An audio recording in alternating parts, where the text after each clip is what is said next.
We've done quite a few things today, a few different experiences. I'd like to hear a little bit of feedback from mindfulness of eating.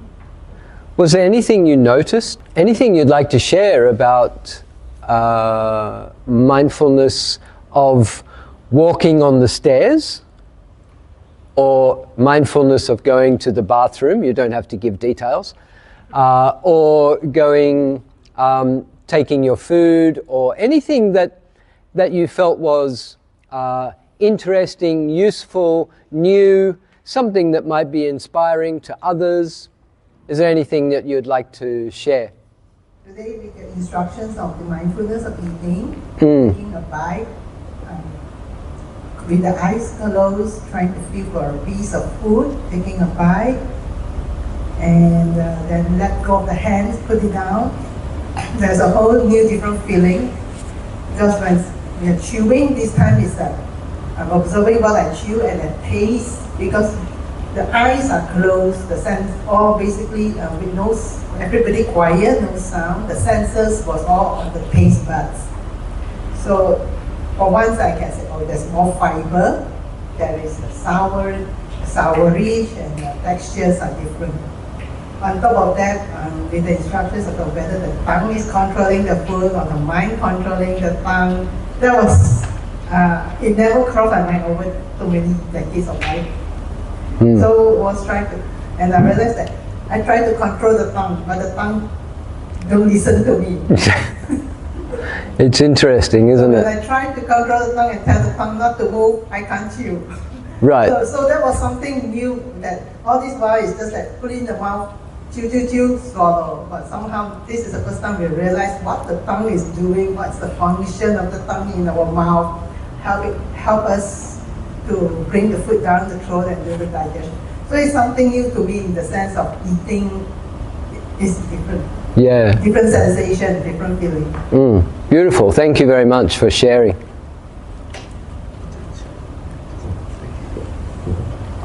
I'm not sure if this is related or not, but you asked to close eyes and then try to grab the cutlery, right? So I was trying to do that. I was so sure that I'm holding a spoon because I'm feeling it, and turns out it's a fork when I open my eyes. So, but at that time I was super focused, like, trying to get the food. But it's a bit hard, so I need to open my eyes. Yep. Turns out it's not a spoon, it's a fork. So yeah, that's some interesting experience. Actually, life can be very much like that. You think something is the way it is, and then you realize it's completely not that way. So, yeah, sometimes it's good to just check anyway, but other times just run with what you've got and just run with the experience that you're having. Even, yeah, ultimately it doesn't matter. You'll get something in your mouth eventually. Yeah. Nice, thanks for sharing. Anybody else? Yeah? I was actually introduced to this 6 aspects during the retreat. Yeah. So you totally experience things that you never experienced before. Yes. While eating meditation. So eventually I started to enjoy the process of eating, right? And you treasure that moment. Is that part of craving actually? No, it's similar to what our friend here said earlier, that it's perfectly fine to, especially in the sense of meditation, to enjoy meditation, to enjoy mindfulness. I think this is a great thing. It inspires us to do it more and more. So, but did you mean the desire for the food or the desire for the experience? No. There's nothing wrong with a desire to have a new experience, but you remind yourself, I don't know what's going to happen. So then the mind is open. You're not craving for a specific experience, but perhaps open-minded to a new experience. Actually, I live my life like that. Actually, it's not that I have a desire for a new experience, it's more that I know that I cannot live any other way, because I can never have the same experience twice in anything in life. I can't even have the same breath twice. I can't blink my eyes the same twice. So I know that every experience is going to be a new experience. So in that way, you relax that, and you live in that flow of new experiences, which is, for me, it's very bright and fresh and exciting and interesting. So it's okay to have that desire. Especially, even the desire to meditate is perfectly fine. Yeah. Desire for new experience is fine.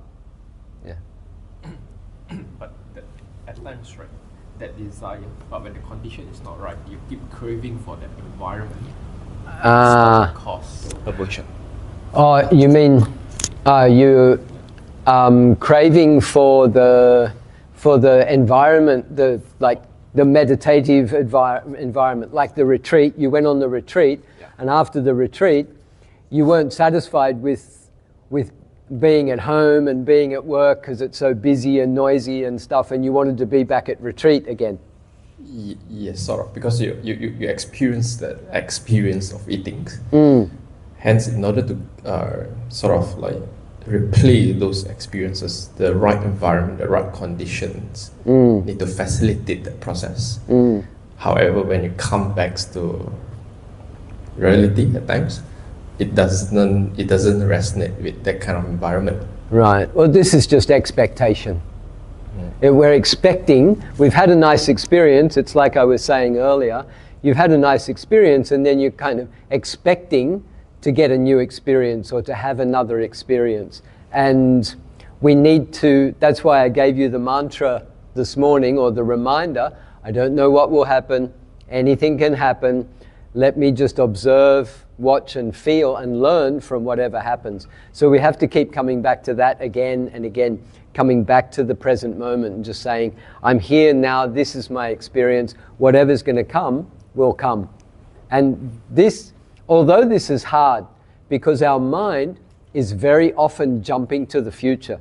It's very often saying, what's next? What can I get next? What's going to happen? And so the mind is skipping and jumping to the future. But you can come back to, you just remind yourself, come back to the present. What I'm experiencing now, this is enough. Let me be here and now. So that is to ground ourselves again. Yep. And again. Definitely grounding yourself. Yep. Anchoring the mind in the present. And if you don't like what's happening in the present, notice that dislike. Notice the aversion. Notice the resistance to what is happening in the present. And even start to understand, even, it's not analyzing, but when you feel that resistance and feel it without thinking, so it's not analyzing, and you feel that resistance and you really get that sense of dukkha, that you really don't like what is happening now, then sometimes we can start to see, where is this coming from? We can start to see some deeper levels of suffering, or connected to some experiences in the past, or repeated patterns that we keep falling back into, that also keeps us in this state of resistance. One of my biggest insights in my life was on a retreat with Sayadaw U Tejaniya, and at some point, and I'm a bit embarrassed to say, I'd been meditating for at least 15 years, but all of a sudden I realized that mostly what I was doing was resisting. Whatever experience was coming up in life, I had this negative push against it. Whether it was pleasant or unpleasant, it was just a state of my mind. And so the other one was expectations. I realized that almost my whole life, I was living in the future. I was living in, what do I want? What am I looking for? My mind was always out there somewhere, not back here in the true present. And then because in the present I wasn't getting what I was expecting, I was disappointed, and so I was resisting. And I'll use a word here that I've come to understand very deeply in myself, and this is perfectionism. Unfortunately, it's an experience that many, many people have.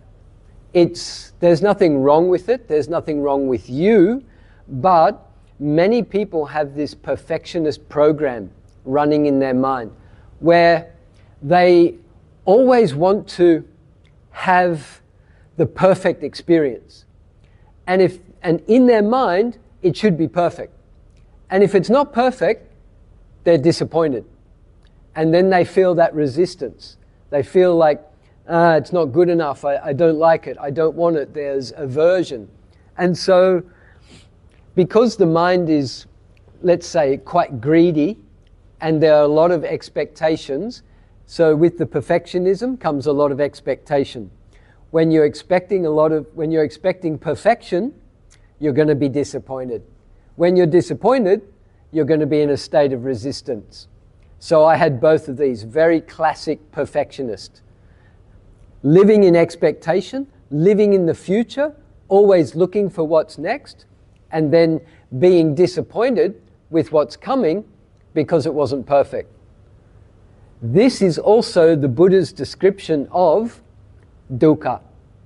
It's called, in English, we don't have a word for dukkha, but we can call it unsatisfactoriness. It's just a word that we made up. Unsatisfactoriness. Now, it doesn't mean dissatisfied. Dissatisfied means I've tried it and I didn't like it. I was dissatisfied. I was expecting something else. Unsatisfactoriness, ness means the feeling of. Unsatisfactory means I have not yet been satisfied. And so this drives you in your life to always be satisfied. And therefore, you cannot be calm. You cannot be content. You cannot be in upekkha because you're always searching for dukkha. Sukha. Some of us are searching for dukkha. We don't know, but we are. But even the constant search for sukha actually manifests as dukkha. Because you're always looking for sukha, you're not satisfied, so you feel the dukkha. It's not what we want, but that's what we get. And this is why the Buddha, in his profound wisdom, realized basically it doesn't matter what side of the fence you are on, what kind of personality you are constantly putting yourself into dukkha. It's very rare that we're ever in upekkha. Even upekkha is not, we often might think it's neutral, just a neutral mind. But actually it's not the description of upekkha. Upekkha is neither dukkha nor sukha, neither pleasant nor unpleasant. Neutral is usually, when we feel neutral, it's kind of like, oh, I don't care, whatever, it's indifferent or something. And usually when we look at neutral, we don't like it. Why don't we like neutral? Because it's not sukha. The mind is almost always on the grasping, craving for something pleasant. And the Buddha said this is basically, let's say, one of the main reasons why we are suffering. Because we are constantly in a state of desire, looking for something, grasping at something. The Buddha's description of dukkha is not getting what you want, getting what you don't want, and losing the good things that you've had. When I first heard that, I thought, yep, that's my daily life. That's what I'm experiencing every day. Not getting what you want, getting what you don't want, and losing the good things that you've had. That means the nice experiences slip between your fingers. Doesn't matter what it is. You hear beautiful music, it comes to an end. You get some romantic experience, it comes to an end. You get your favorite ice cream, it comes to an end. I like to give you this little example. Think about your most favorite food. What's the food that you love the most of and you think, oh, I can eat it all day long? Think about that. What's your most favorite food? And now, I give you some. I give you a plate or a bowl or a cup or a whatever of that. And you say, oh, lovely, beautiful, thank you, it's my favorite. And you eat it. And then I say, here's another one. Oh, you say, oh, okay, that's nice. I have another one. Okay, can eat two. And here's another one. And you kind of go, no, you have to eat it. It's your favorite, remember? This is what you love.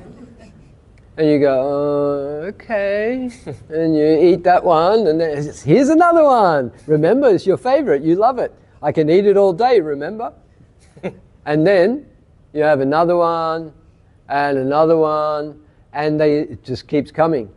It starts off like heaven. And it quickly descends into hell.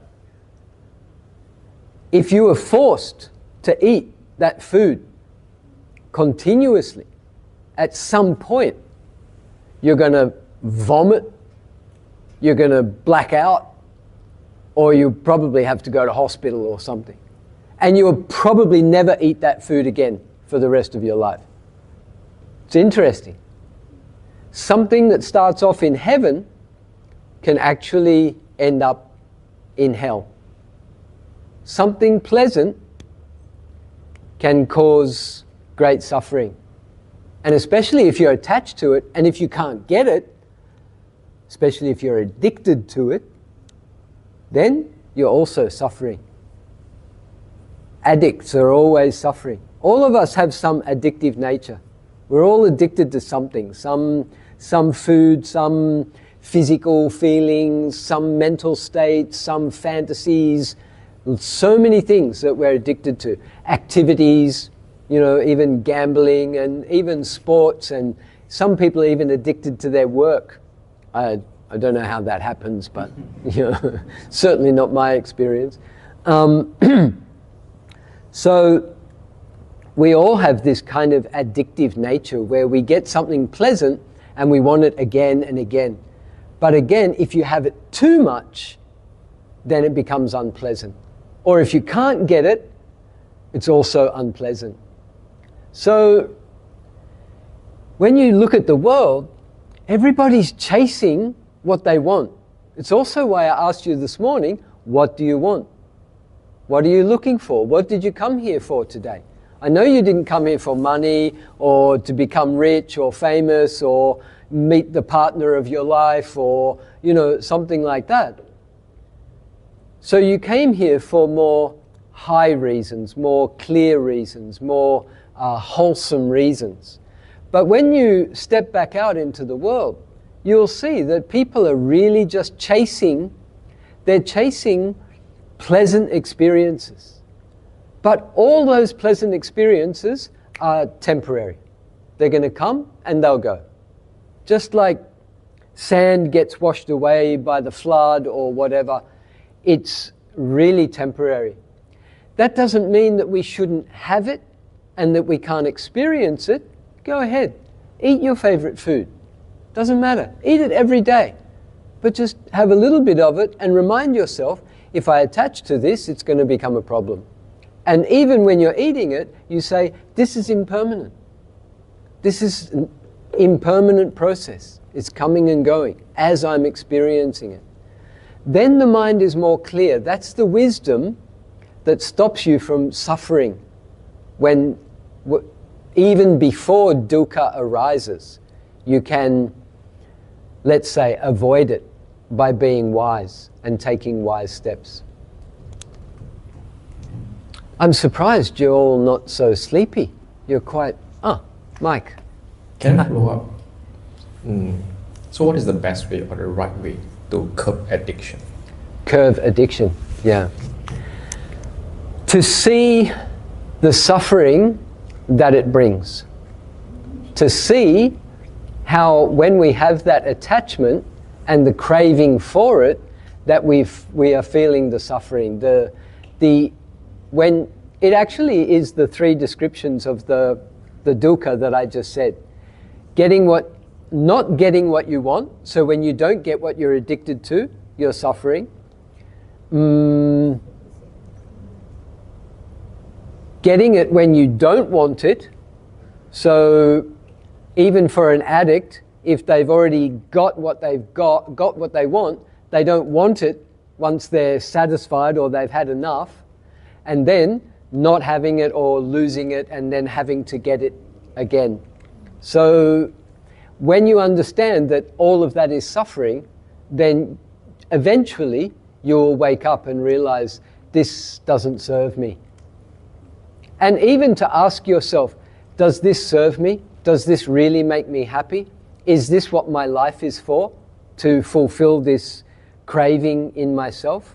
And hopefully also you'll start to wake up and realize this is not the purpose of my life, just to get what I want. Yeah. Okay. Any other experiences from walking up and down the stairs or mindfulness at lunchtime? Anything to share? Brother Bobby. Brother Jeff. Yeah. Just now during the slow motion hand movement. Yeah, good. When I was turning my hand, yes, it seems to come in jerks, not a continuous movement. It's very interesting. Anybody else have that experience? A lot of people. Yeah. So it's very interesting, and that's also why I do it. As I said, it's not just a hand movement exercise. It's a mind training exercise. Can you stay with something in the present moment without thinking and really be fully present? And I think many of you were. However, what we do find is that sometimes the movement is more like click, click, click, or I find it especially when I bend the finger very, very slowly. I realize I can't do it smoothly. It doesn't just flow into a bend. It's like sections or segments or increments. And then the same when I straighten it back out also, I feel it's like click, click, click, click, click, click, like an old creaky door on a farm or something that, hasn't been opened. It's like that.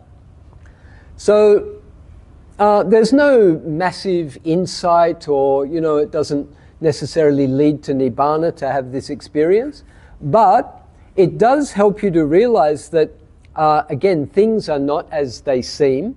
So if I do that now, it's just flowing, normal, whatever. But when I slow it down and I try to do it extremely slowly, I realize that it's almost like a film, where remember, I don't know how films are made these days. It's all digital, but remember the old film strips, and it was one frame, one frame, one frame. Each frame almost looks the same as the frame next to it, but in 1/17th, I think, of a second, because there's like 17 frames per second or 24 or something, then it just fractionally changes from frame to frame. So it's a little bit the same when we look at our life. We can almost see that it's like a vibration, like arising and passing away very momentarily. And even in the Buddha's teachings, they say that even consciousness itself is actually arising and passing away, that it's not a pure, it is a flow, and it's flowing or arising and passing so fast that we can't see it, but it is still actually arising and passing away. Like a river that's flowing, it's actually made up of uncountable single actual particles and droplets of water and H2O and other such stuff. But what we see is one river, one flow. So when we look at our mind, we just might be aware, oh yes, it's just the mind is there, or consciousness. But it actually breaks down into experiences, momentary experiences. And so when we move very slowly, we're also starting to break things down into their very precise experiences. So thanks for sharing, Bobby. Anybody else? Anything else about that little hand movement? Brother Jeff, this morning I mentioned that I was agitated. Yes. Yeah, because when the first session when I sat, it started off well, like you say, beautiful breath, long, silky, smooth breath. Yeah. Then it developed into my knees, my ankles all starts to cramp. Yeah. Usually I don't have that problem. What I have is backache. That's why I'm sitting on the stool. Same for the second session with the hand. Yeah. What I had was chest pain, which I've never had. Okay. So I watched the pain because, like I say, anything can happen. So it happened today. So Okay. I watched the pain. Then Good. my mind starts feeling agitated, and Right. later it starts feeling fear. Yes. There was fear coming in. Right. And the other question is, even now though we are not in any meditating session, I'm not having it, the minute I just focus on my breath or anything, I can feel like I'm in a meditative. I can Okay. feel the long breath and everything. So Right. is it because I'm very sensitive, or Definitely. should I try to cut off? Definitely, yes, you are sensitive. You've practiced before, been practicing for some time? Most evenings. Huh? I do it most evenings. Right. Quiet But you've been practicing for many years? No, No? since COVID. Since- Before that, it was like a weekly group session. Yep. But since COVID, it has been a daily session. Okay. All right. Yeah. Have you ever been on retreat? Just Yes. take the mic, please. Yes, I have been in retreat, and I go for yoga in the morning. So usually, sometimes I apply this meditation in the yoga as well. So that's why sometimes I can feel the sensation, like Yep. the fingers starts bloating up. You know, there's heat coming from here and there. How long were your retreats? Short retreats, maybe 1 to 3 days or 1 day. Short, Okay. not long retreats. Yeah. Or zooming from home. I would, if you can, I would definitely go to find a very good teacher, someone like Bhante Agachita at Sasanaraka, a Buddhist sanctuary, and actually do a longer retreat. And because you're getting some little bit deeper experiences, and you're also getting some anxiety. And other friends also might find this, especially sometimes you go deeper into a meditation, or you find yourself very concentrated very quickly, and sometimes it's a bit shocking. It's a bit like, whoa, where did I go? What happened? Because actually the experience I showed you this morning was actually a dissolution of the self. And when the self disappears, you can actually have a little, like, the self kind of, when it comes back, it's like, whoa, what happened? You know, I shouldn't do that. Or when we have painful sensations in the body, or especially chest area, we can also get a little bit of a panic attack. Because especially if the heart starts beating faster, sometimes the pain gets a little bit stronger, and then the heart beats faster and the pain's stronger. So sometimes when you have those experiences, it's better just to move and just release yourself from the meditation and just stretch, breathe, go for a walk, just do something else. Because sometimes when we're very sensitive, or if we have good samadhi, good concentration, sometimes the samadhi will focus on something negative and blow it out of proportion, and it can make you very afraid.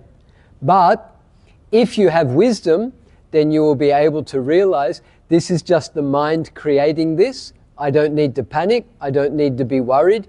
All of this will pass. So Any pain that comes up in your body, you tell yourself this will pass, it's just a natural sensation, or watch how the mind is reacting. If it's panic or fear or worry, even those can be labeled. You can say panicking, panicking, worrying, worrying, fear, fear. You can try to come back to your breath, but it's better to be aware of those mental states. But if it starts to get out of control, I would just release, step out of the meditation and just do something normal and ordinary. But that's why you should go on a retreat. In fact, I recommend it to all of you, so that you're under the guidance of a teacher, and that the teacher can, whenever you have anything strange or weird or difficult or problem come up, you go straight to the teacher and you say, I felt this, I experienced this, and they'll guide you through it. That's the best part about being on a retreat, is that you're with the teacher. So being on Zoom is okay, but you only Zoom half an hour, 1 hour, 2 hours, and then you're on your own again. You may not get a chance to ask questions and have one-on-one with the teacher. So that's also why it's important to share our experiences here like this, because if one person's experiencing it, then quite often the other people are also experiencing it. Some of you may have come here today thinking, oh, I'm going to do Vipassana the whole day, I'm going to sit in silence, I'm going to meditate. That's really great, and I'm sorry that it's not turning out that way for you, but for me, Vipassana is going with the flow, being in the moment. Whatever's happening, that's what I'm doing. That's where my lesson is. If some guy's sitting up the front talking a lot, that's my meditation. That's my awareness. That is my karma, in fact. Karma here means the conditions of my life that have brought me to this present moment. So no matter what's happening, no matter where you are, what is happening now is your reality, and that is your karma. Whether you've just won, $1 million in the lottery, or whether you've just smashed your car, or you've lost your phone, or whatever it is, that is your teacher. That is your experience. That is what you're supposed to be having right now. And to be able to surrender to that, surrender to the present moment and say, I'm present. What can I learn from this? This is my teaching. So when you have an experience, whether it's pleasant or unpleasant, whether it's physical or mental, we allow ourselves to feel that, to experience it, and almost that last part of my 3-part reminder, let me watch and learn from whatever arises. So that's all we're doing. We're surrendering to the moment and saying, okay, I've got this pain. How can I learn from this pain? What's this pain offering me? Not, why is this pain coming up? I shouldn't have this pain. Try and get rid of the pain, stop the pain, or try to solve it by thinking. It's surrender. Allow yourself to experience it. This is your karma. This is your moment. Now is the only moment that we live in. Long answer. Yeah. But see if you can make some time in your life to go for a retreat with a very good teacher, someone that you've heard has a very good reputation, and someone that you know can guide you. And you'll be able to sort out all these little things that you experience in meditation. Thank you very much. You're welcome. Yep.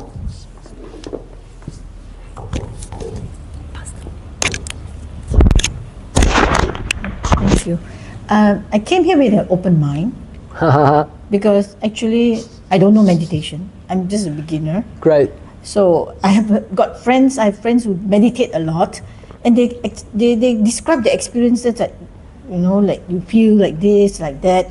Then when I was trying to do just now, I don't feel anything. So that means to say I don't have samadhi, I don't have wisdom. So I'm just wondering, am I normal? Because like when I try to meditate, my mind is a monkey mind, go here, go there, and I feel sleepy. but I don't feel like what you have described. So I'm not sure whether am I normal or not, or what should I do, you know? And I cannot picture the feeling that my friends describe. I was thinking it's something that, how do they feel it? How come I don't feel it? So I don't know, maybe I'm not putting the right words, but I feel like I don't think I can achieve meditation. Yeah. So I just want to know whether is there anything I can do. Yeah. I mean, I've gone with friends for usually beginners retreat, but I never pass that stage because always I don't get through that stage because it doesn't answer my question. What's your question? My question is, when I try to meditate, am I supposed to be aware that I'm trying to meditate? No, it goes in my mind, I'm trying to meditate. Then am I supposed to be not aware of everything, or am I supposed to be aware that I'm trying to meditate? Wow. So I don't know what you're supposed to feel. What you're supposed to feel when you're meditating. I concur. I have the same issue. Okay, great. Because I think too much. I keep thinking instead of truly letting go and just still be there in the moment. Okay, yeah, great, perfect. So, can you feel one in-breath? That I could do it. Then you meditated. I always that idea that meditate means it's I don't know how to describe it, but it doesn't fit the description that my friends give. Okay, yeah. So we say that we're open-minded, and when you said I came here with an open mind, I laughed, and sorry for doing that. But whenever I hear people say, I don't have any expectations, I wasn't expecting anything. Actually, we are expecting something.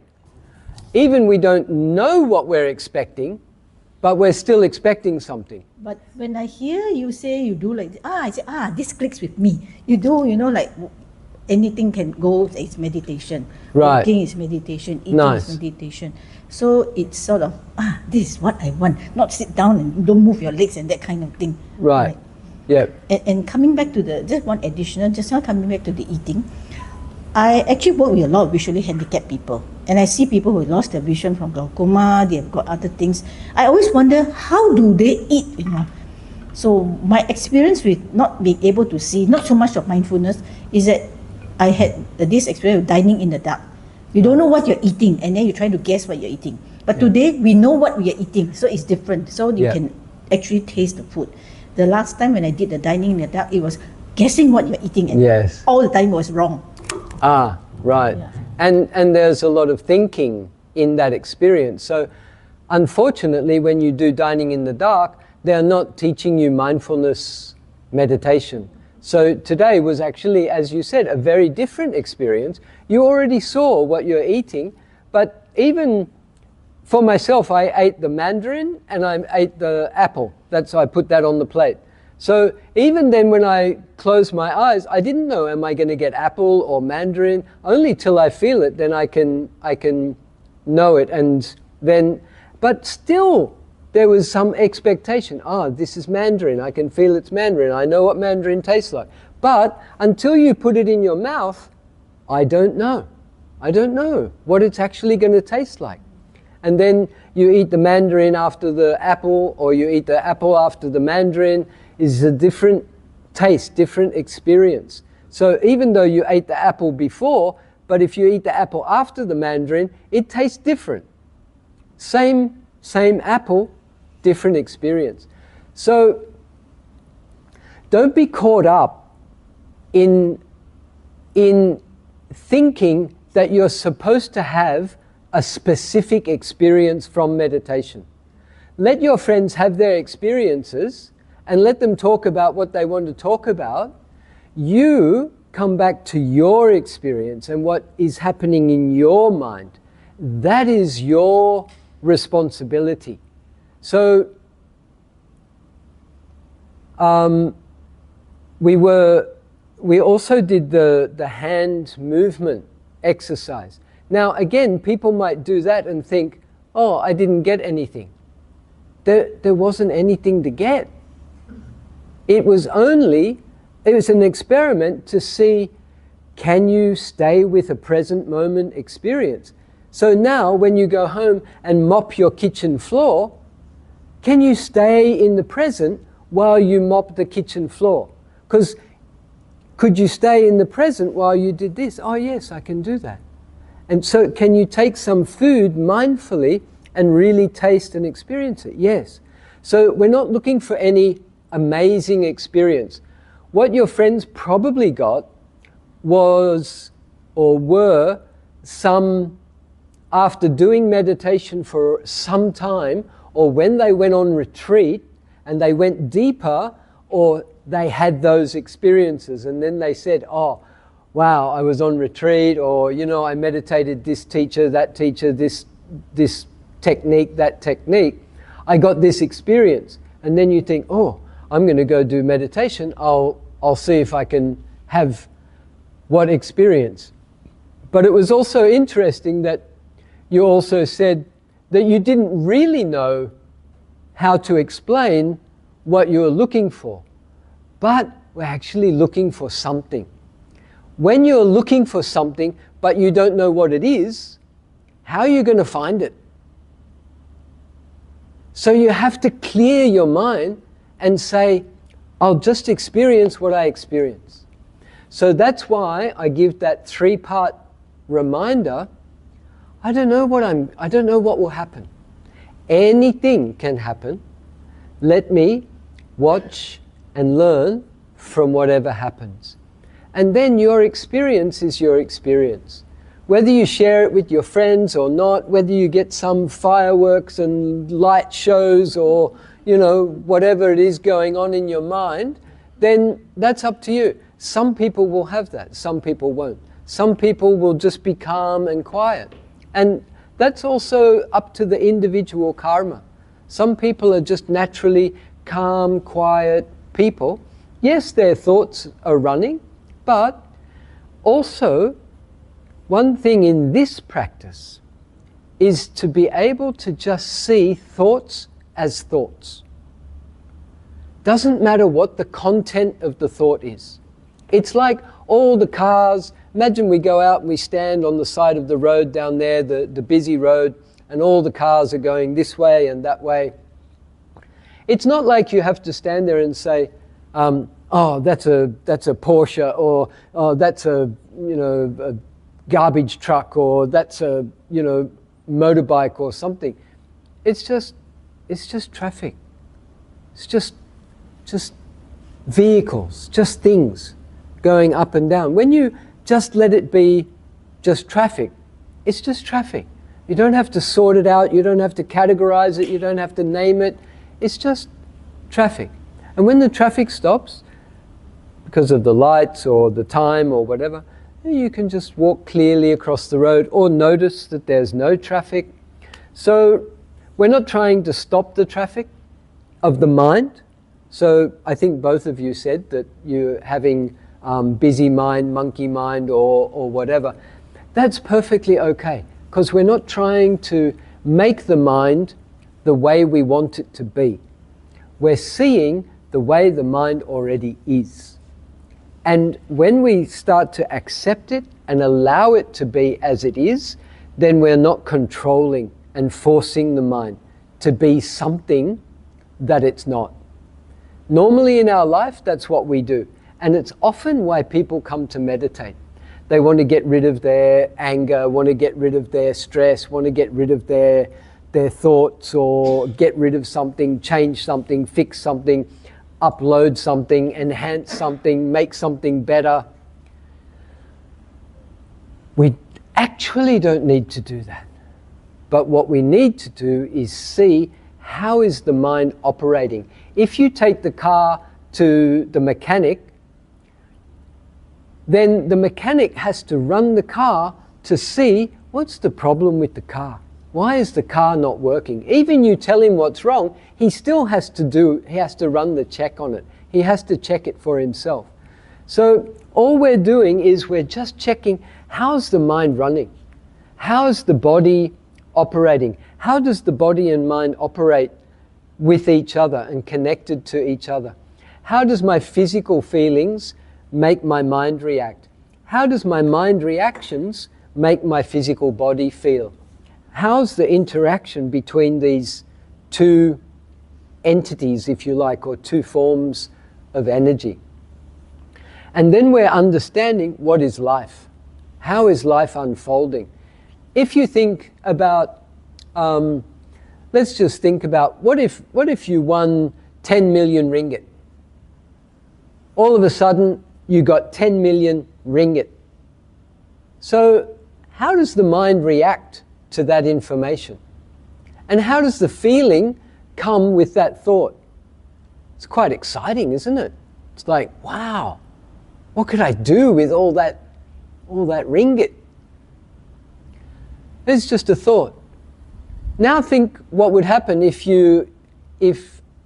a lorry ran over top of your phone and smashed it into 300 pieces. How would that feel? So, even we're just sitting here now, apparently not doing very much, but when you have those thoughts, the mind reacts, and then there's a feeling attached to that thought. That's what's happening all day long in your life. Somebody tells you something, then the mind reacts. You feel something in your body, the mind reacts. You see something, the mind reacts. You smell, you taste, you feel, you do something through the 5 physical senses and through your mind. Your mind is just basically a little reacting machine. It just reacts to everything that happens. So this is why my teacher, or our teacher, Sayadaw U Tejaniya, he's saying, watch how your mind reacts. That's all you do. Everywhere you go, you're just checking, how do I feel now? How's the mind reacting now?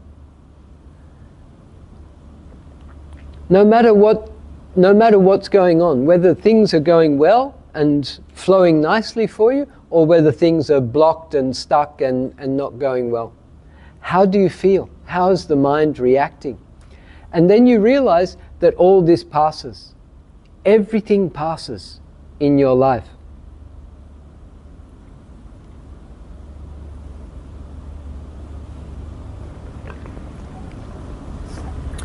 So, again, I'm still surprised that you're all awake. Last week, by default, did you want to ask something? Was there... No? No?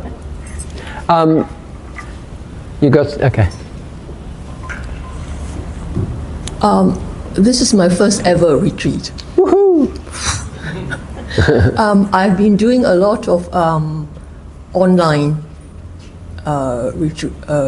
meditation. Yes. But I get what you say, and many of them, the ones I've been doing have been mostly Western meditation, and Yep. I read that they actually, in the West, they have secularized Buddhism. Yes. So that the terms that you all have been using were not used. Yes. So those terms are new to me. And I'm not a practicing Buddhist. Yep. But I get what you say, that you watch your mind and you're aware of all this. But 2 questions. Will all this all this reflection, or whatever you call it, eventually help you to make a right decision in whatever it is you have to decide? Mm-hmm. And secondly, you say everything that you do is meditation. So if I'm, for example, immersed in an activity, like say painting, and I lose myself in it for a whole hour, and then I come out of it, and then I sit down and I'm suddenly aware of my surroundings. So would you consider that immersion in that experience a meditation? It depends. When you say immersed, are you saying that you did not have any thoughts during that whole hour? Have any what? Thoughts. Thoughts. No, my mind would be concentrated on that activity.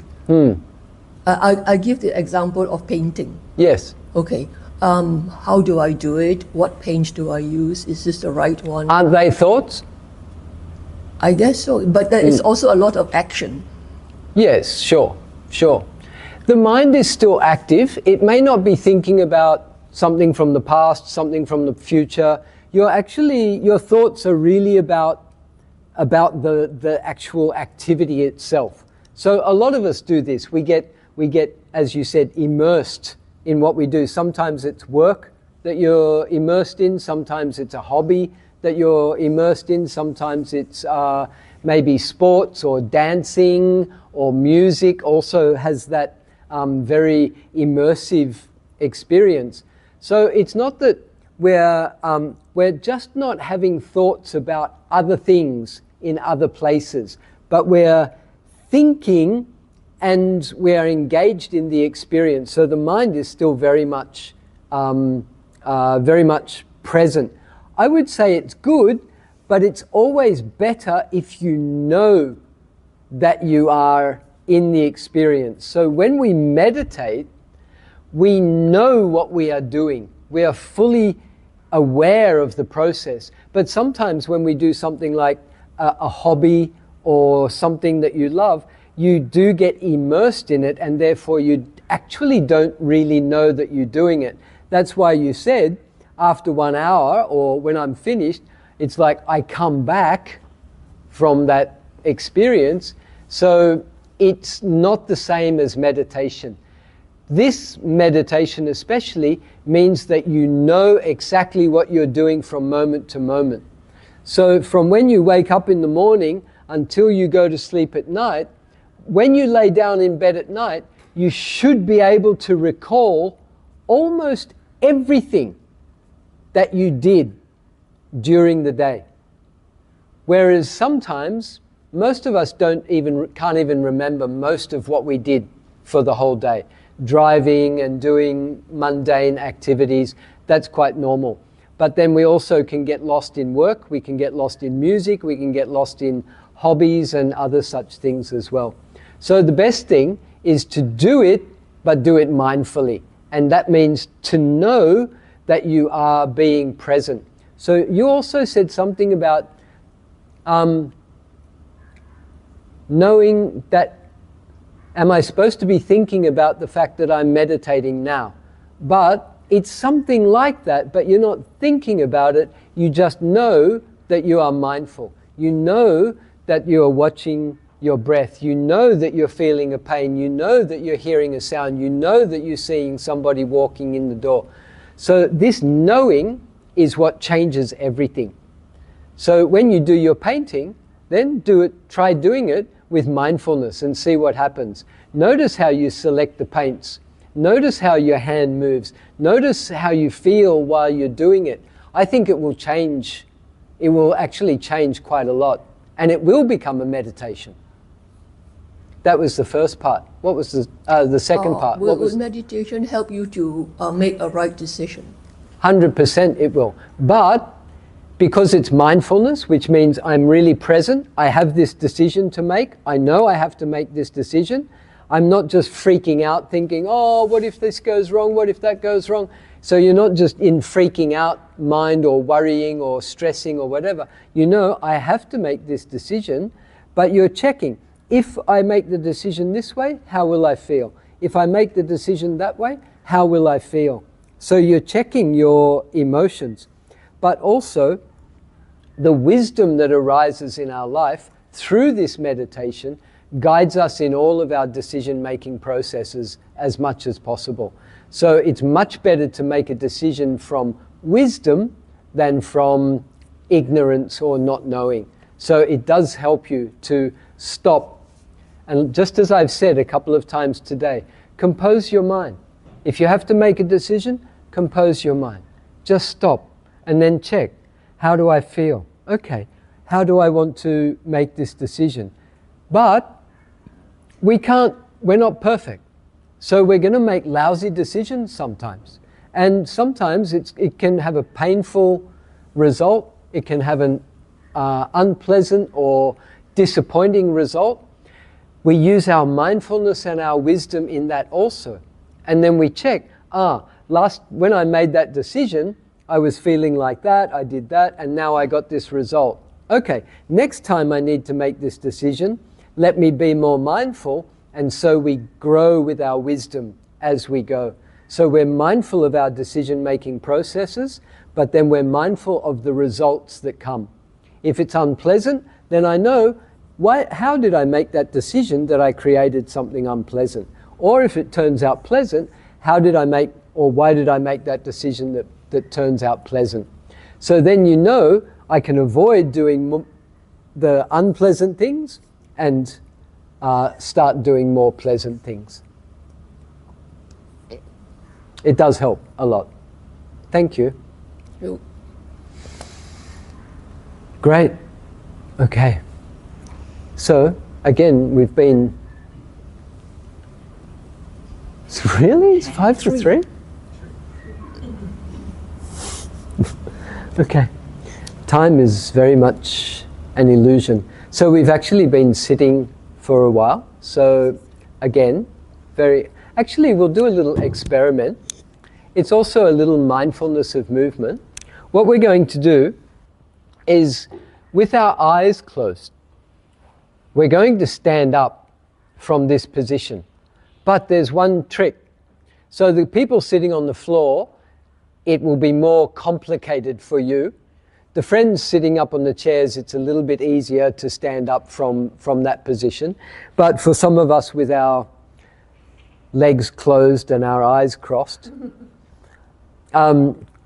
it's a little more difficult. What I'm suggesting is that you only move one movement at a time. So normally if I'm going to stand up, I'll do everything at once. So what I'm suggesting is you can only move one movement first. Like you move one hand. When that's finished, then you can move another one. And then when that's finished, you move the next one. And when that's finished, you move the next one. And slowly, part by part, step by step, we will build our body into an upright position. So even sitting on a chair, maybe I'll make it more difficult for you. Maybe you have to cross your arms sitting, not for you guys on the floor, you're already got to sort your legs out. But up there on your chair. Now, by the way, do you cross your arms this way or do you cross your arms that way? Which is the right hand on top or the left hand on top? Just checking. Mindfulness. Which way do you automatically fold your arms? We all do it. And if I said fold your arms, bang, you just do it without thinking. But that's also a little decision-making process, and it's the habit of the mind, not the habit of a body. The body doesn't have habits. It's all your mental states. So, now, when you're in this position, or with the legs as is, what is the first movement that I'm going to make? And once I've made that first movement, and it comes to an end, and I do it somewhat slowly, what's the next movement? And then, what will be the next movement? Okay? So, slowly, mindfully, living in the present, being with the body and mind, watching the decision-making processes, which is, I believe, is very important. Even, before you move, there is an intention to move. If I want to have a drink now, there's an intention in my mind, I intend to drink, even before I reach and take the drink bottle. Your mind has already decided what's going to happen before it happens. This is decision-making processes. And if you can catch that intention and even check it, question it, What is my intention here? Why am I doing this? What is the reason behind this? Not so much these little mundane movements, but more things about your life and your relationship. When you're about to say something to someone, why am I saying this? Am I just saying it because I want to look clever, or I want to put them down, or I want to prove my point, or I want to prove them wrong, or I want to sell them something, or I want to get something from them? Why am I even talking to this person? And why am I saying what I am saying? This is very strong karma, actually. Our friend sitting right here in front of me, reminding me the whole time today, his t-shirt says, Sama Vacha, which means right speech.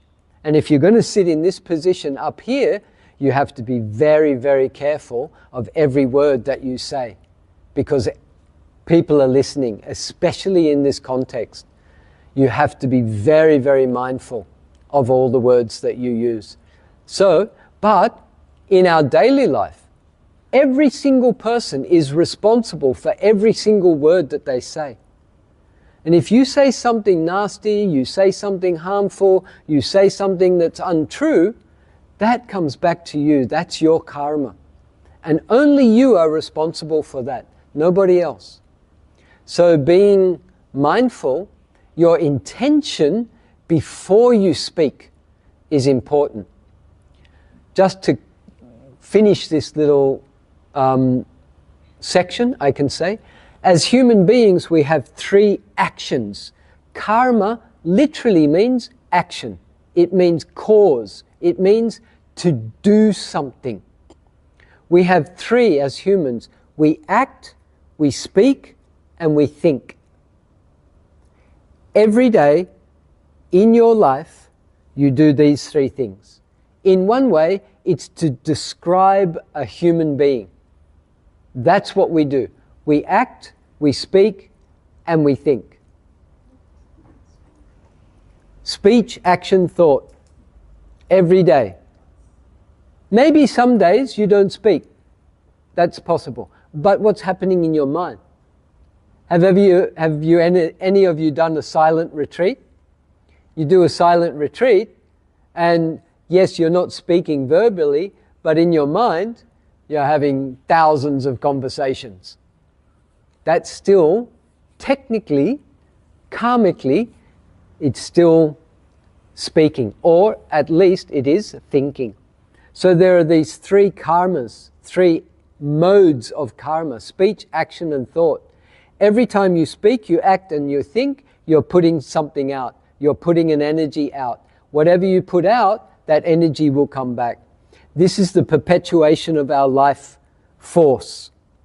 This is where nibbana, enlightenment, that burns out.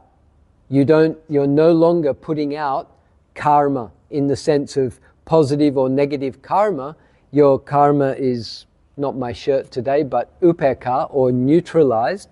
And so there is this, by not putting out any bad karma or good karma, then there's this neutralization, or I don't want to go too deeply into it, but the Buddha said it's the end of suffering. The cessation of suffering is an explanation of enlightenment. So where were we? Back to this little practice that we're going to do together. So this is all just because I wanted you to stand up for a few minutes, but it's turned into a full experience. Yeah.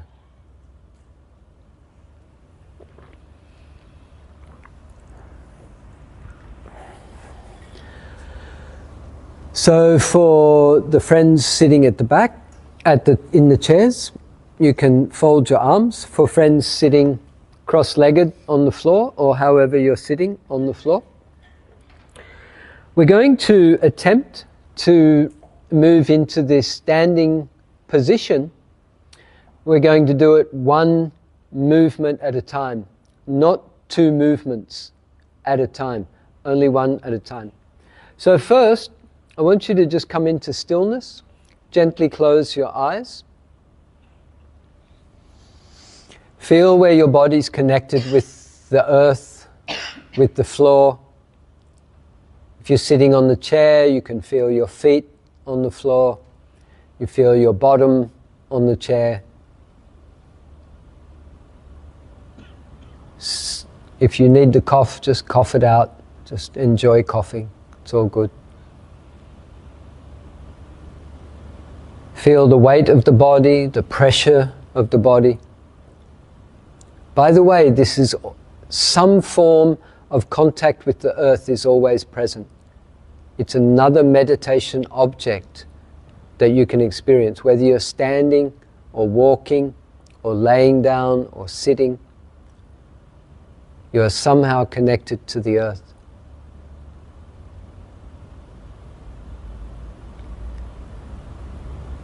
Feel your hands touching, whatever they're touching.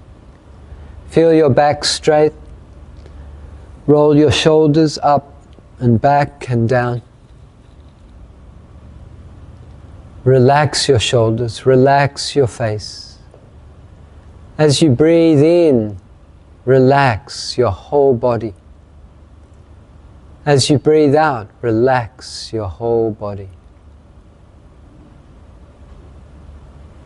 Start to feel the breath, the coolness of the in-breath, the warmth of the out-breath.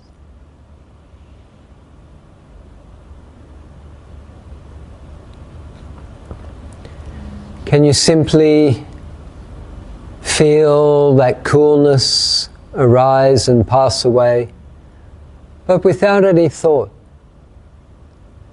Can you feel the warmth as it comes and goes, without thinking, without imagining, just experiencing?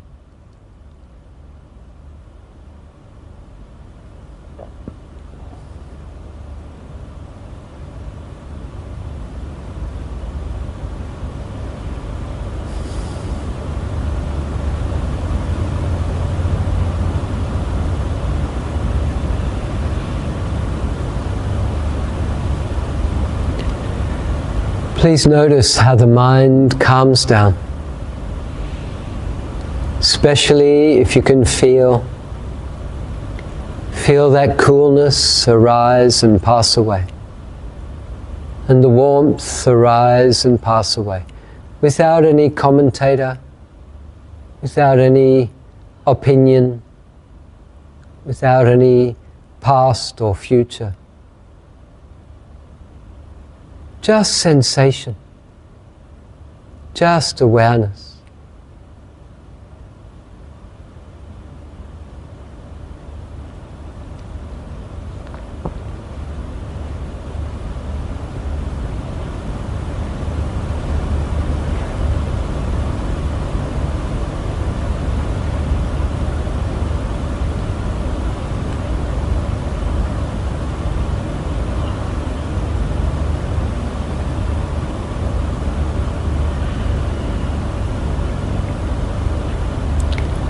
And remember, we're going to stand up.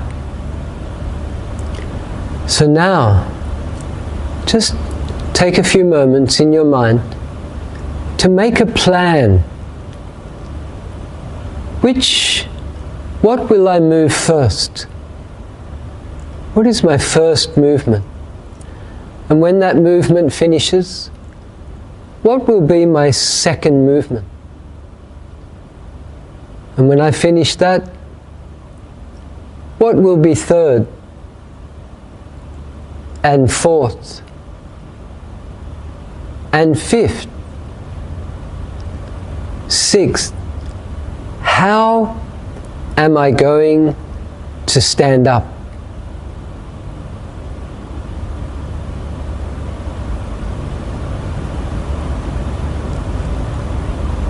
And before you make your first movement, or even any movement, I'd like you to see your intention in your mind. before you move your hand, your arm, your foot, watch how the mind signals the body. It sends an impulse from the mind to that part of the body to make the movement happen. This is also karma. Very basic, very physical, but also necessary. When you are ready, and you can do this as slow as you like, and keep your eyes closed, please don't watch anyone. I'm doing this with you, I'm not watching. Being aware of your intention first, begin your first movement.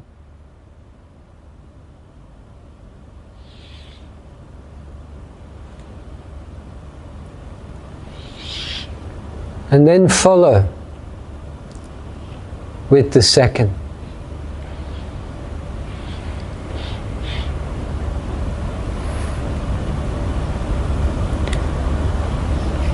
This could take 10 or 15 minutes to stand up. That's what I mean by slow. Very slowly.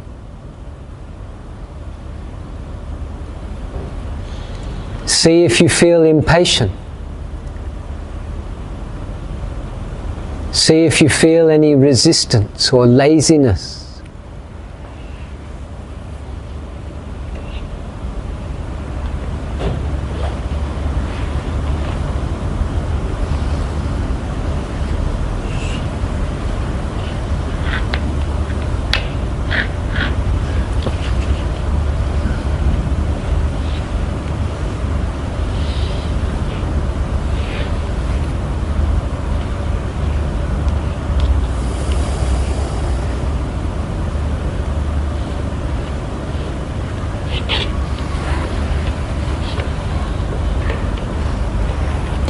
If I can hear you moving, you're probably moving too fast.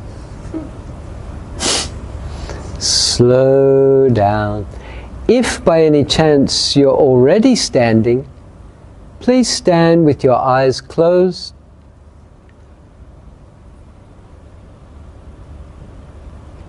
Observe your breath, observe the contact with the floor.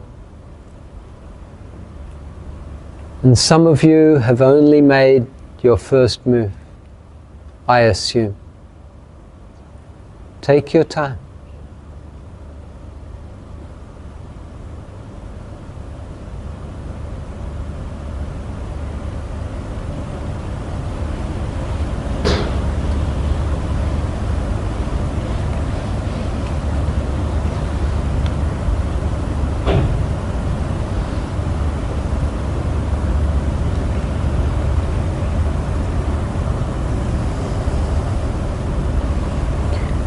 Finish one movement and start the next.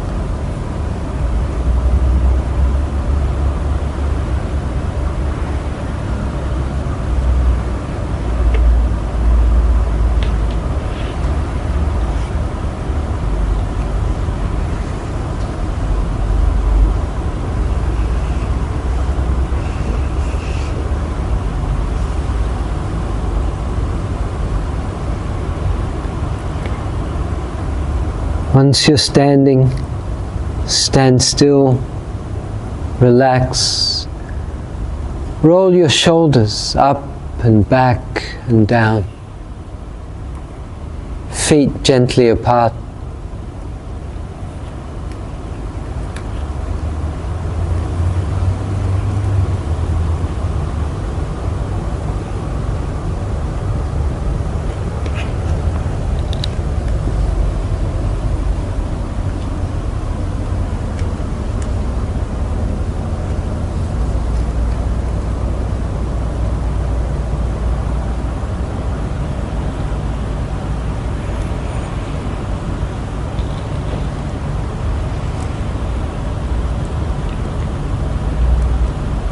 Just make sure your feet are on the ground, on the floor, not on the cushion.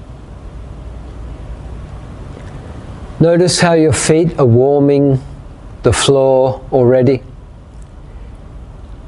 If you're still standing, still in the process, take your time. Take as long as you like.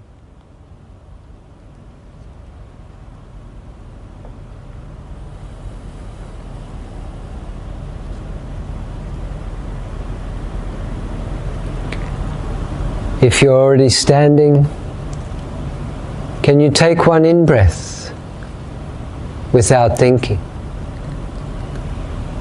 And out-breaths without thinking?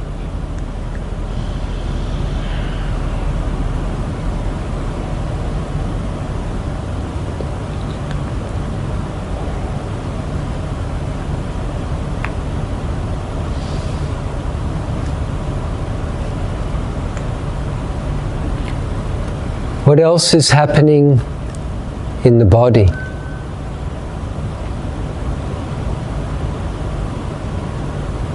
Open your awareness to any mental or physical phenomenon, process that's predominant now. Is there some pain? Is the body moving or swaying?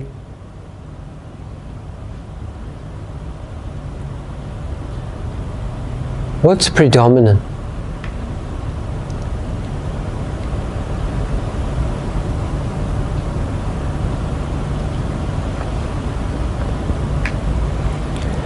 Now remember that question. Which foot do you start walking on? If you were to take a step and start walking now,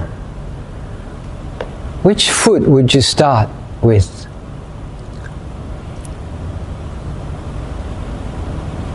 So what we're going to do, again, very, very slowly, really super slowly, like we did with our hand and finger. And we're going to use the other foot, not the foot that you would normally use, just to make you a little bit more mindful. If you were to start walking now, what will be the first thing that you will do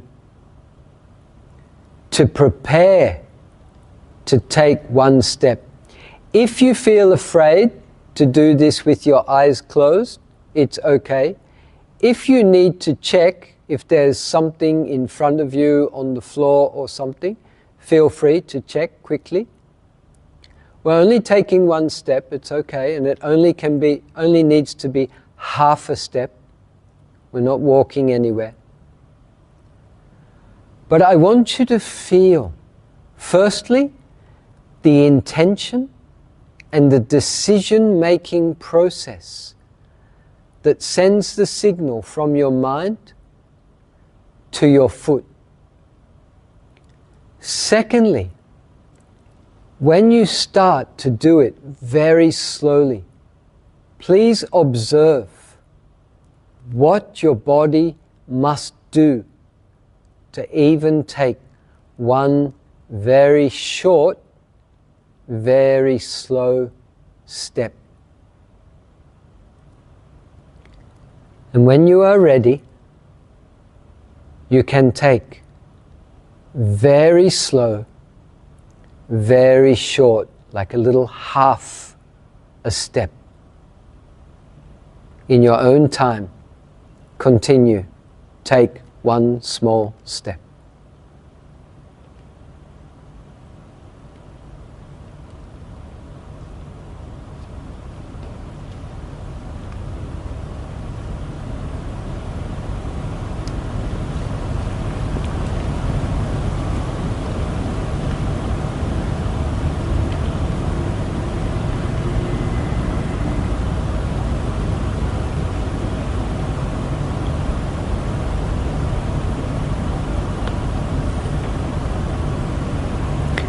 And just pause. Feel your feet on the earth. Notice the difference in temperature between the 2 feet.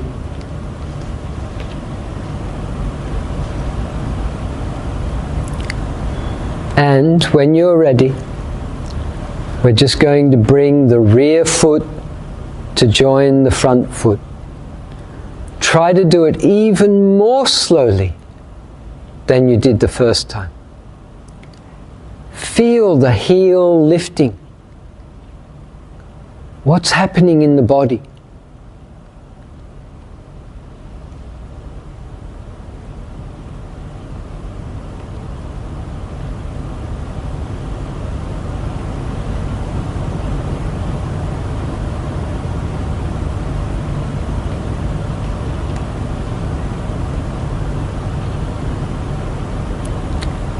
And simply stand, feet together, body relaxed.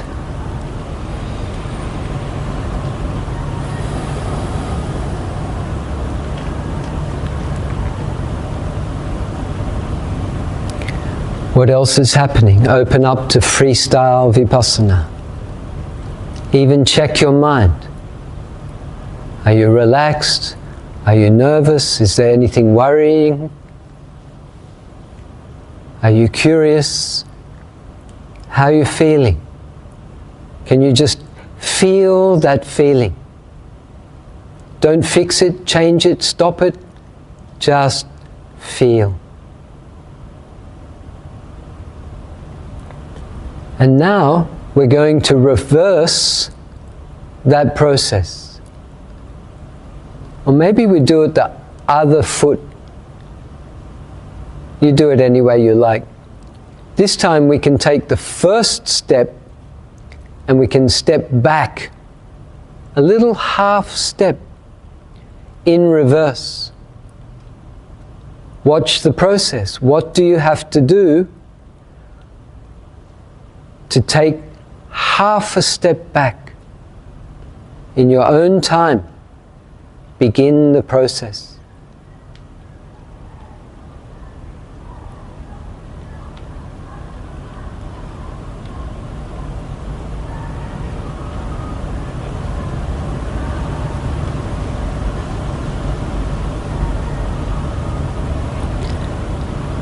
And in your own time, take that second step back to feet together.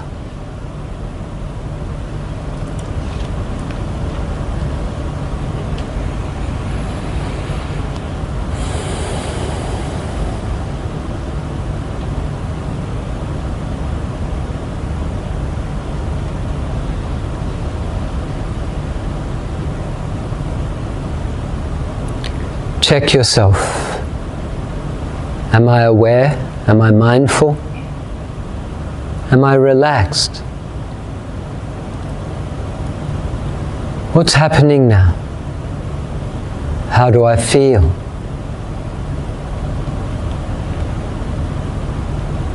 If you get confused or lost, it's okay, just come back to feel your breath.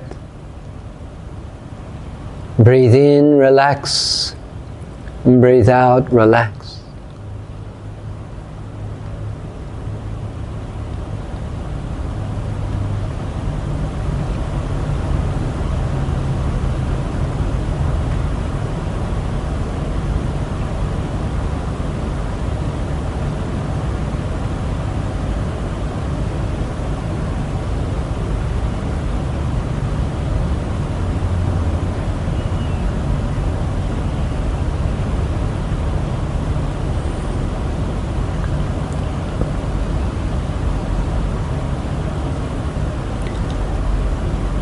And now, very slowly, but with eyes open, if you want a challenge and you feel you're physically capable and everything's all right, then you can very slowly take your seat back down again. But if you like and you prefer, Just have a look, check, make sure you're sitting down comfortably, safely, and very, very slowly we go back down into sitting position. Take your time, enjoy the journey.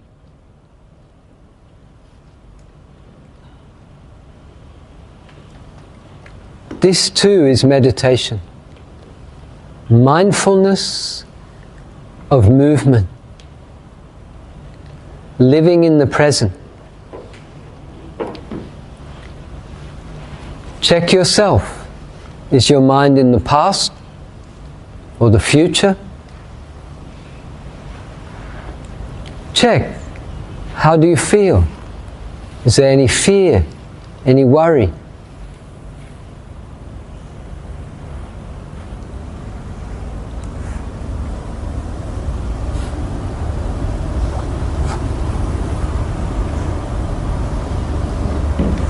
And continue the flow of mindfulness into sitting with mindfulness. Continue with freestyle, just awareness of whatever is happening naturally. Or come back to your breath. Start with the breath.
Try to sit in stillness for the next few minutes without movement.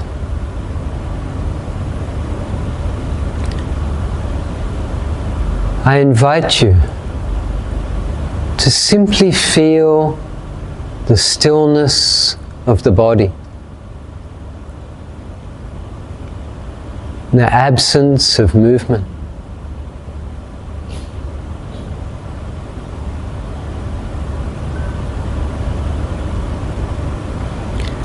The body is never perfectly still. The breath is breathing, the pulse is beating. But in the absence of intentional movement, there's stillness.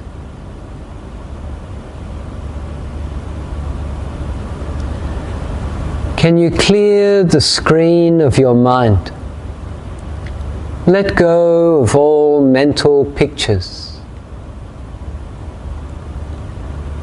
Can you see your mind as blank or black? Empty or space? And listen in your mind for any words or stories or thoughts. And just hear the silence in your mind.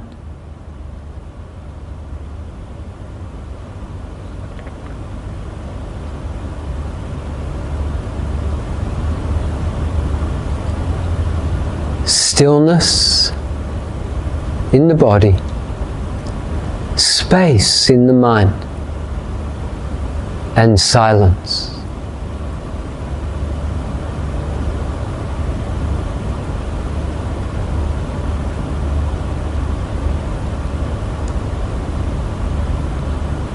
Simplicity, purity,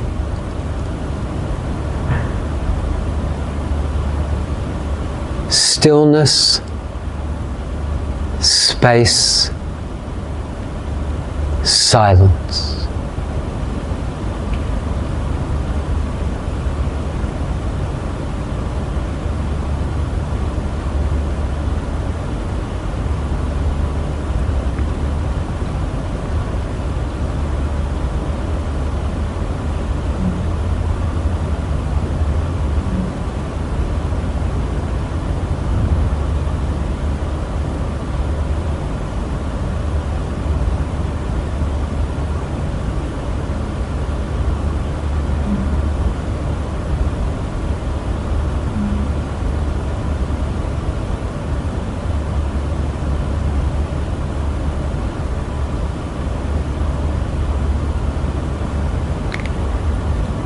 If a thought arises, simply notice it.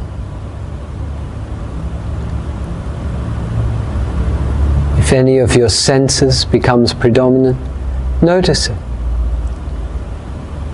Gently come back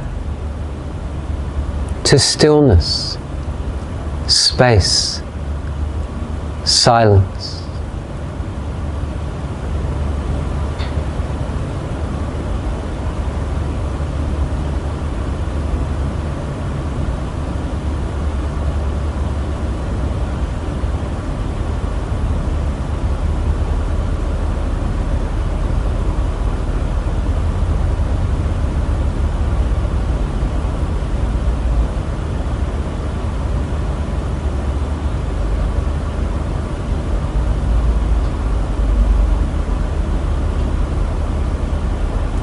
Simplicity.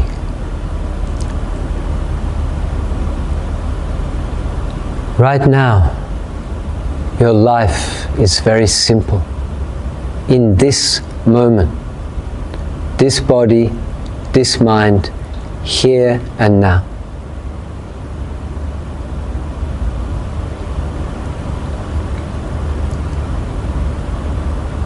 With the absence of the past and the future,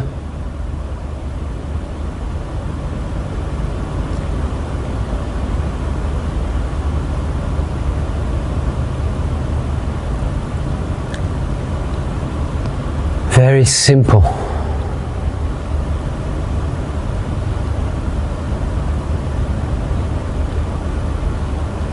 If there is no thought, simply feeling, sensing, there is no dukkha, there is no sukha. Just processes.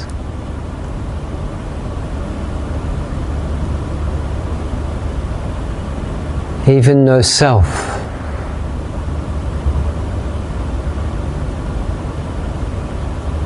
Cause and effect. Simplicity.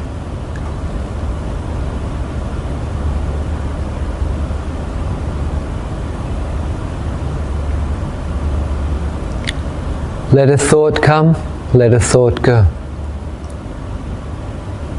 Let a sound come and go. Let a breath come and go.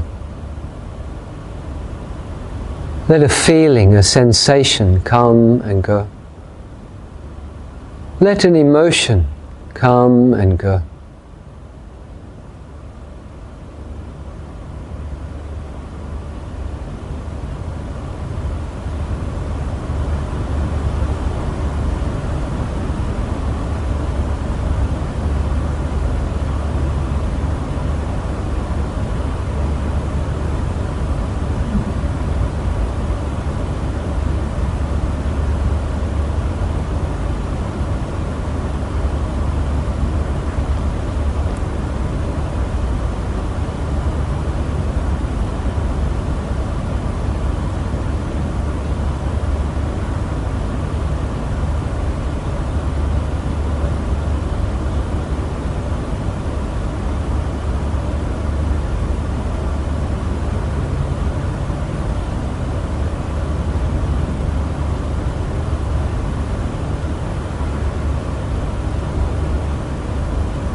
Try to remain still.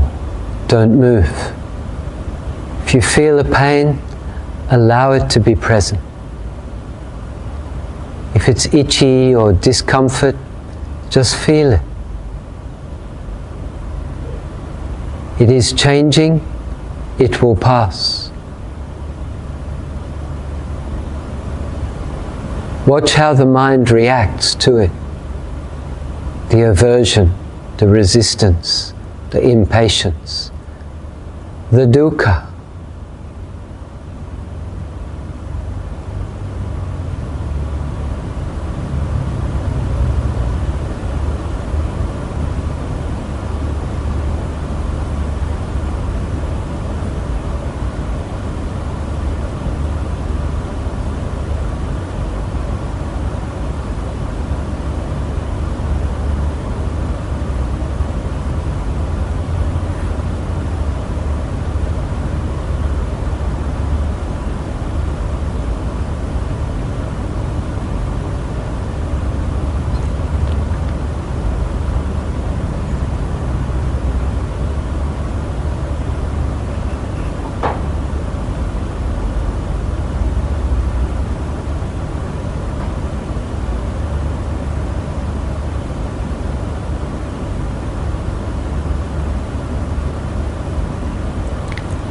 And the breath is breathing by itself.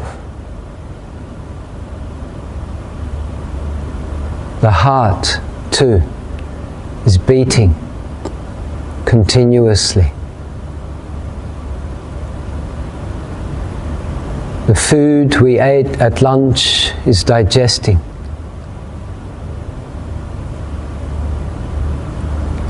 All the systems of your body are working perfectly.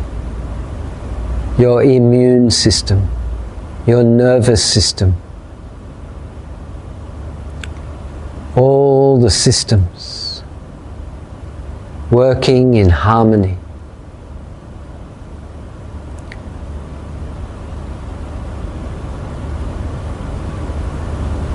All your senses are working now.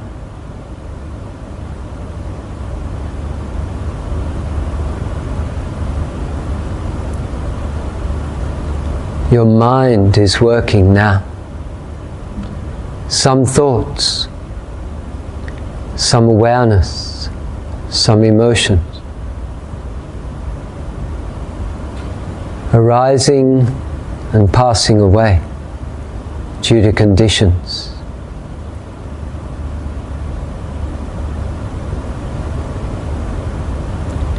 Everything is as it is. The external world, the whole world, it is as it is. This body and mind also is as it is. I am as I am. And all is well. The external world, it is as it is. I am as I am. And all is well. And all is well.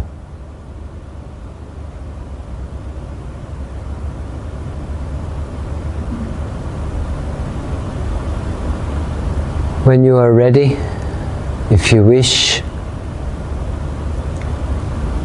you may start to move. Open your eyes if you wish.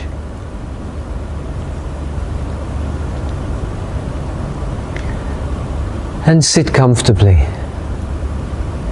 Relax. Take your time.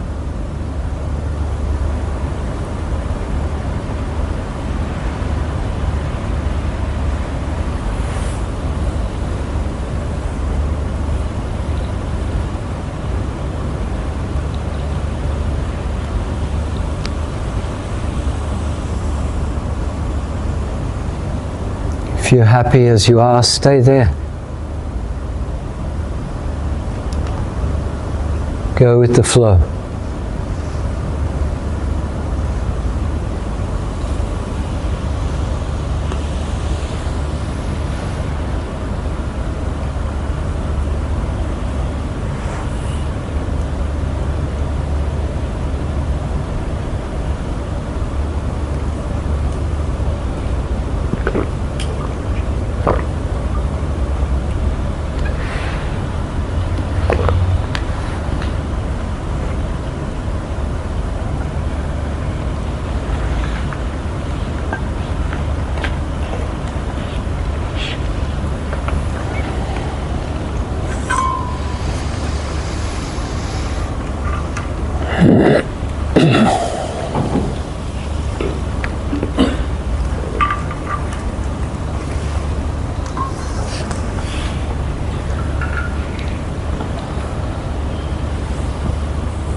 So remember, the time was almost 3 o'clock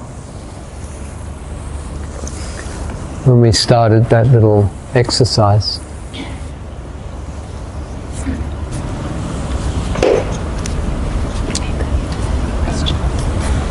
We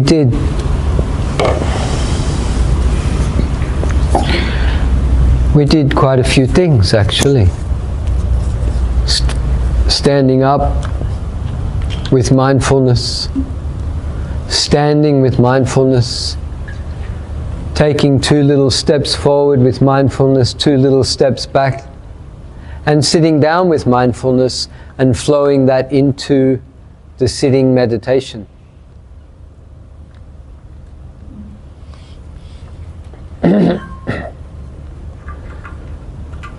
Does anyone have any comment about that experience?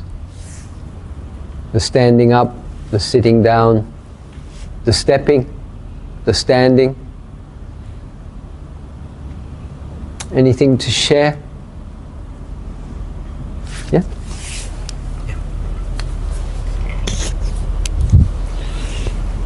When I found myself my mind started to wander, I anchor my mind to my breathing, in and out breathing, in order to feel the movement. Okay. And also at the end of the mindfulness, I started to feel sleepy, and I started to doze off, and also my mind started to wander again. So I wasn't sure whether my mind was wandering or I was dreaming, because I was sleepy, and I tried to anchor my mind to the breathing again. So is that the correct way of practicing mindfulness? Right.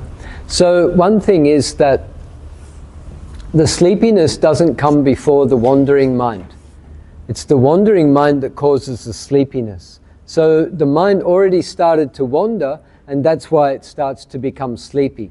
If you're really with your meditation object or whatever it is that's happening, if you're really present, then the mind won't go into sleepiness. So the mind already started to wander or drift, and then it will fall into sleepiness. So try to catch the wandering mind first, and then there probably won't be any sleepiness. Instead of ignoring or fighting with the sleepiness, try to observe what is sleepiness. Have you ever directly looked at sleepiness? In my first teacher's teaching, he said even label sleepy, sleepy, sleepy, and actually look at the sleepiness. Try to find it. What is sleepiness? Why is it like this thief that comes and just steals your meditation or steals your mindfulness away? Why does the mind work like that? Why does sleepiness arise? Yes, we can say, oh, I didn't sleep enough, or I didn't do this, or I did that, or blah, blah, blah. Many excuses or reasons for it. But what is sleepiness? what causes it to arise, why does it exist, and why does sleepiness disappear?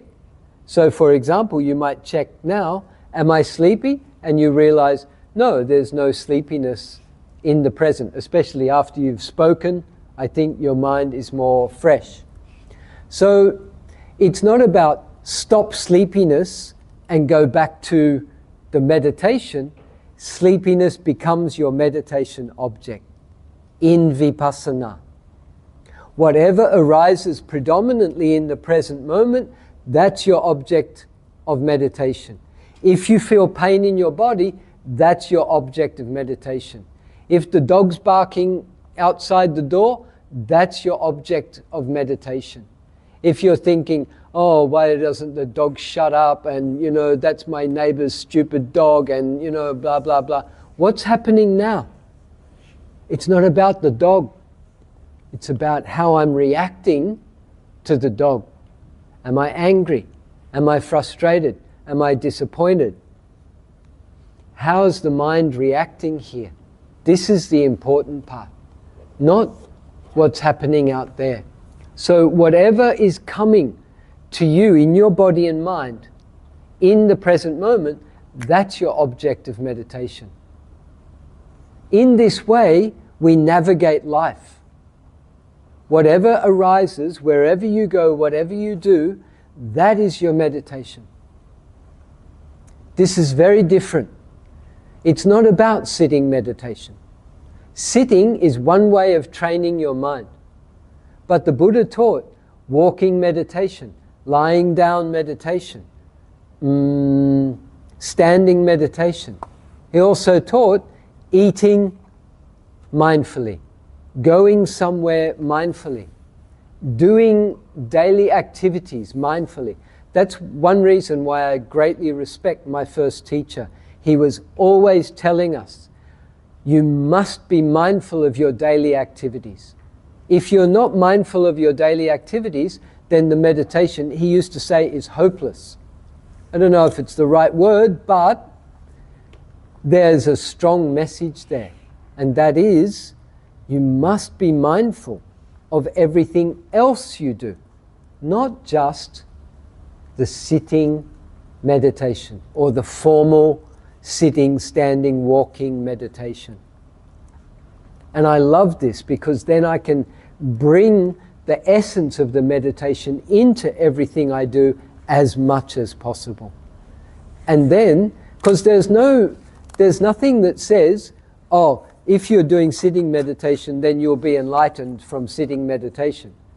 There are many examples where people have become enlightened when they were doing many other different things, or perhaps not so much enlightened, but getting insights.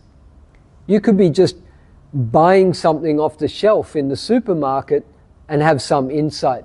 You could be sitting in a forest just, I don't know, watching the birds or something and get some insight.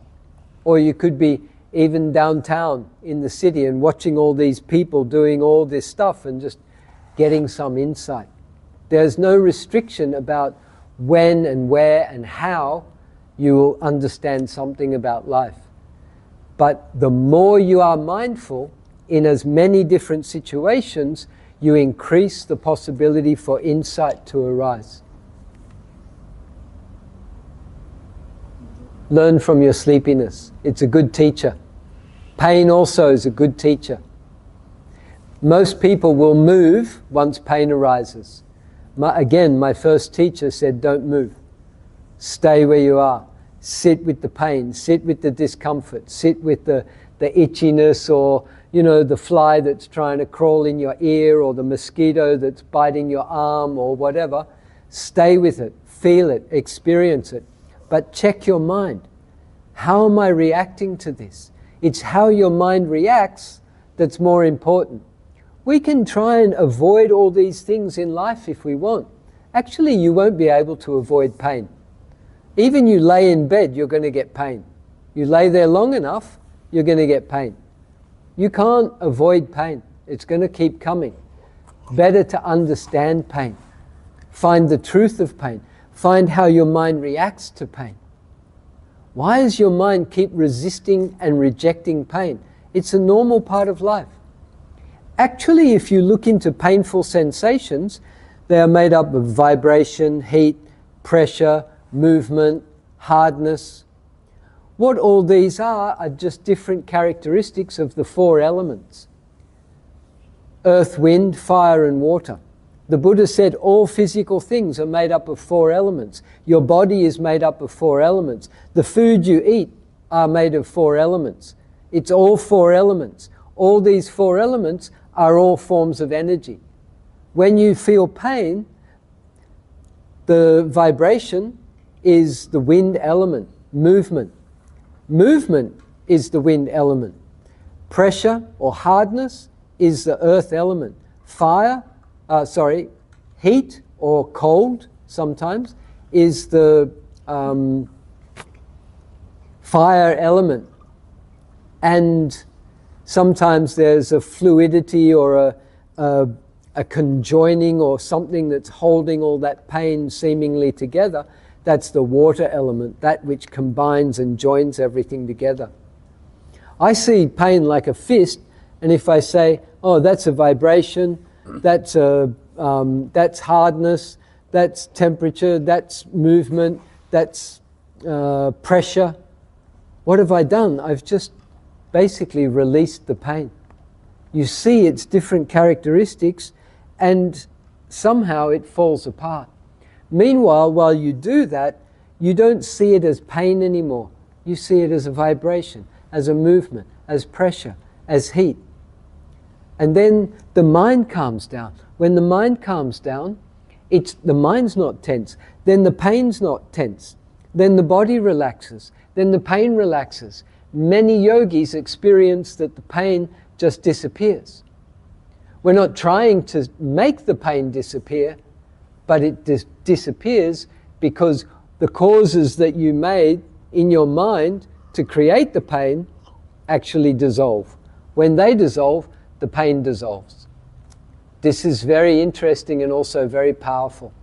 When people understand this, you can actually dissolve even intense and chronic pain. They've experimented using Vipassana on chronic pain patients in hospitals, and they can override the pain in their mind by using Vipassana. It's very powerful. And the other thing is, even if you don't remove the physical cause for the pain, the physical cause is still there. It's up to your mind what you do with that pain. And I experienced this for myself. I used to get a very strong pain up my right upper leg, from my butt right down to my knee. It was like somebody was putting a red hot sword through the bone of my leg. And the thing is, I could sit there for a very long time and feel that. Maybe I have a high pain threshold. Some people do.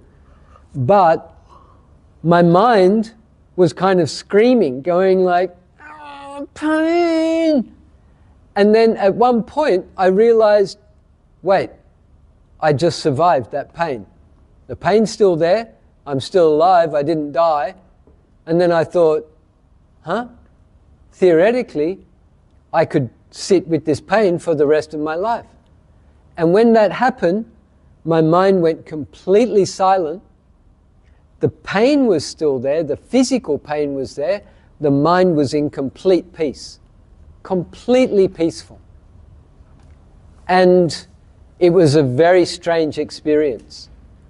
And then I realized, and of course the mind then comes out of that, and then and then it starts going, oh, my leg, I'm in pain. But for some time, the mind was completely pain-free and peaceful. No dukkha whatsoever. No worry, no fear, nothing. Not trying to get rid of it, change it, fix it, nothing. But the pain was still there. So then I understand how this is possible. And you can actually train your mind into that state of being. if you want to. But the point is not to get rid of the pain, the point is to understand how the body and mind work and how pain arises and passes away. It's also impermanent. It's also, the problem is we take it personally, but when you see it as four elements and its different characteristics, they are processes, they are energies, they are moving, they are changing. Then we don't take it personally. When you don't take it personally, you're also becoming free from the pain. You can do the same with mental states. Thoughts, you just see them as traffic, see them as clouds in the sky, see them as waves on the beach that come and go. But as soon as you are involved in a thought and take it personally, then you're stuck with it. You got the dukkha that's arising with that. But even as a meditator, if you're fighting with your thoughts and trying to stop them, you're just creating more dukkha in yourself. You're not understanding the technique. And the technique is to just see thoughts are thoughts. Hot is hot, cold is cold, pain is pain. Everything is as it is. I am as I am, and all is well. That's how I finished that last meditation. Everything in the world has its own nature, independent of how I want it to be or how I view it to be. Everything in the world has its own nature. It is as it is. A funny little English sentence. It is as it is. 5 words, all with 2 letters. It is as it is. It's a legitimate English sentence. It is as it is. And it's the truth. Whatever it is as it is. Even you change it, it is as it is. It's in its changed form. It is as it is. Everything in the world is as it is. This body is as it is now. The mind is as it is now. I am as I am. I am as I am. And all is well. I could say, all is not well. But no need to say, it's not well. Because everything is well. It is as it is. So this is my closing reminder motto that I'll share with you. It is as it is. I am as I am, and all is well. It is as it is. I am as I am, and all is well.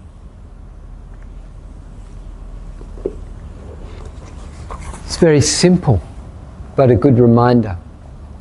You also have the main reminder that I gave you this morning. I don't know what will happen. Anything can happen. Let me watch and observe, let me watch and learn from whatever happens. So, surprisingly, our 6 hours is up. Congratulations, you've done very well. It goes so fast, doesn't it?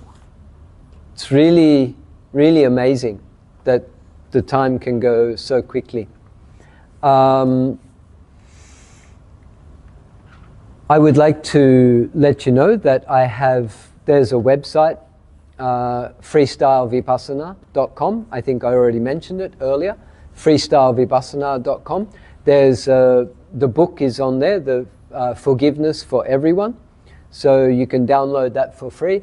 Also on the website, there are many videos that we recorded from my Zoom sessions that I did back in COVID. So those are all free for you to watch. I think they're on the website, but they're connected to YouTube. So it will probably take you to YouTube. I also have Freestyle Vipassana YouTube channel. So you can go there if you'd like to watch some of the videos there. Last week's session was videoed, and this week also is. our amazing friends here at BGF. They do their little magic with the videos and make them very beautiful.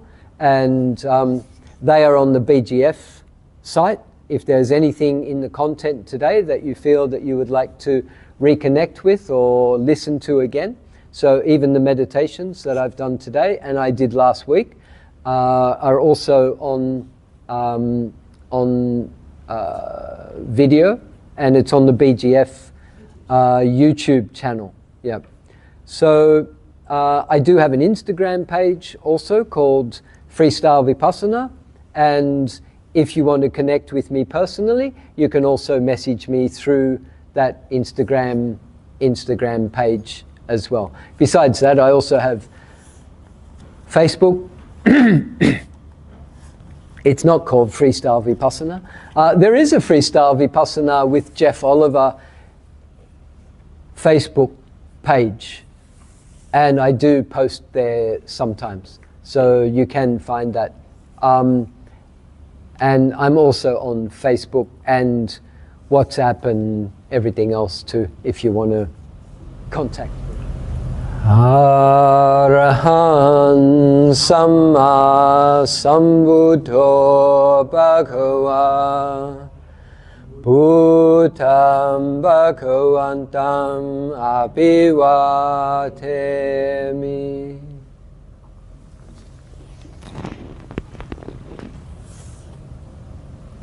Soakato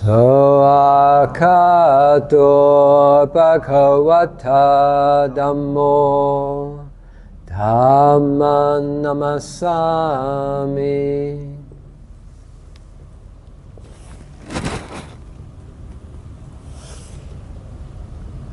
Supatipanno Bhagavato Savaka Sangho Sanghang Namami.